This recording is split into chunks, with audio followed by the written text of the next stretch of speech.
পিঠা খেতে পছন্দ করেন, আমি বলব তারা একবার হলেও এই পিঠাটা বানিয়ে খেয়ে দেখবেন আমার এই সেম রেসিপিতে। এত বেশি মজা হয়, যারা পিঠা খেতে চায় না তারাও খেতে চাইবে। তো বানানো মাত্রই আমার বাচ্চারা খেয়ে শেষ করে ফেলেছে। তো আমি এখানে একটা নারকেল কুড়িয়ে নিয়েছি, তার সাথে একটু চিনি আর 2টা এলাচ দিয়ে দিয়েছিলাম। আর এখানে টেস্টটা বাড়ানোর জন্য একটু কনডেন্স মিল্ক আর 2 চা চামচ গুঁড়া দুধ দিয়ে দিলাম।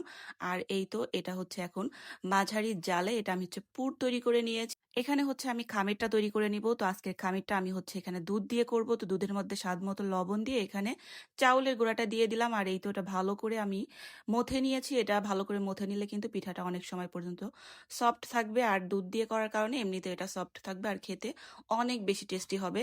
তো এটাই তো আমি রুটির মতো বেলে নিয়েছি একটু মোটা করে।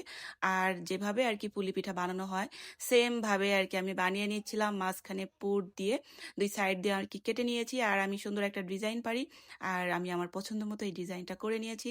আর এই তো সবগুলো পিঠা বানিয়ে নিয়েছি। এখন এগুলো ভাজার পালা। তো আমি ভেজে নিচ্ছিলাম তেল গরম করে।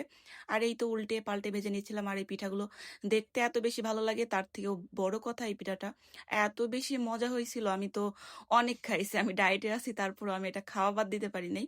প্রচুর খাইছি বাচ্চাদের সাথে খেয়ে ফেলছি। আর কয়েকটা পুর ছিল না, পরে এগুলো থেকে গেছিল, এগুলো আমি আবার ভেজে রেখে দিলাম, যারা হয়তো খেতে পারে এই জন্য। আর এই তো সবগুলো পিঠা আমি এখন ভেজে চলে এসেছি। আর এই তো বসে বসে বাচ্চাদের সাথে খাচ্ছিলাম। তো এটাই বলবো, যারা পিঠা খেতে পছন্দ করেন একবার হলেও সেম রেসিপিতে এই পিঠাটা বানিয়ে খেয়ে দেখবেন আর বাসার সবার সাথে শেয়ার করবেন।